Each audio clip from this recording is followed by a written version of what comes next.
Today's text is the Wildflowers Song by William Blake. As I wandered the forest, the green leaves among, I heard a wildflower singing a song. I slept in the earth, in the silent night, I murmured my fears, and I felt delight. In the morning I went, as rosy as morn, to seek for new joy, but oh, met with scorn. Today's learning goal is to examine text for language, structural, and stylistic features. William Blake is a famous poet of the Romantic period. Blake was an Englishman whose work wasn't exactly appreciated during his time, but has now come to be recognised as one of the most influential poets of all time. He was also a talented artist whose paintings and engravings are works of art by themselves. This poem is about a wildflower who happily exists in the forest, happy in its simple life, and anything it faced could not bring it down. I chose this poem because of its lovely message. Even in tough times, you can find the brighter side of life, and don't let your troubles bring you down. The wildflower is a metaphor for the simple moral life which is more valuable and fulfilling than anything else. The poem is set out in 3 stanzas which strictly follow the ABCB rhyming scheme. See the annotations I've put on stanza 1, 2, and 3. Lines 2 and 4 for each stanza rhyme, as you can see in stanza 1, among, and song. The poem is written in the first-person perspective. The narrator tells the story from his own perspective, therefore the story becomes a first-hand account. We can understand straight away that the story is fictional. Flowers do not sing songs, therefore we can see the use of the wildflower metaphor at the start of the poem. I also want to highlight the word wandering. It has an almost dreamlike quality here. The narrator is daydreaming, wandering, which means he does not know exactly where he is going. Don't think of a daydream like the blurry images we see when a character is dreaming on TV. The poem tells us very clearly that the daydream is colourful and vibrant with green leaves.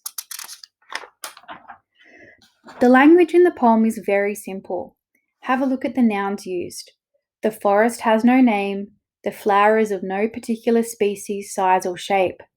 However, significance is given to the flower through the capitalization of W and F. By only offering the basic information, Blake is holding firm to the extended metaphor of the poem. Simplicity is ideal happiness. This is also echoed by the choice of rhyme scheme. ABCB is one of the simplest forms to take. The flower's story of sleeping in the earth at night, but also experiencing the human emotions of fear and delight, is in itself a simple explanation of life. Literally, the flower is rooted in the earth, comfortable in its surroundings to seek reassurance and joy. By combining the ideas of fear and delight, Blake acknowledges the full range of human emotion and the human condition. We are all fated to experience the highs and lows of life. The morning is rosy. The sunrise alludes to a new life in a brand new day, an opportunity for joy. The narrator doesn't explicitly say what will bring this happiness, but the overall idea is that the newness of the day is in itself a cause for joy. The flower is rejuvenated. He has lots of energy now, after its sleep in the night. Think about how you feel waking up to a brand new day. Like in everyone's life, sometimes there is unpleasantness. This is referenced in the poem with the line, but oh, met with scorn. Sometimes when the new day starts, it isn't always full of cheer. But as the wildflower demonstrates, we do not need to be overly upset. The use of the term but oh,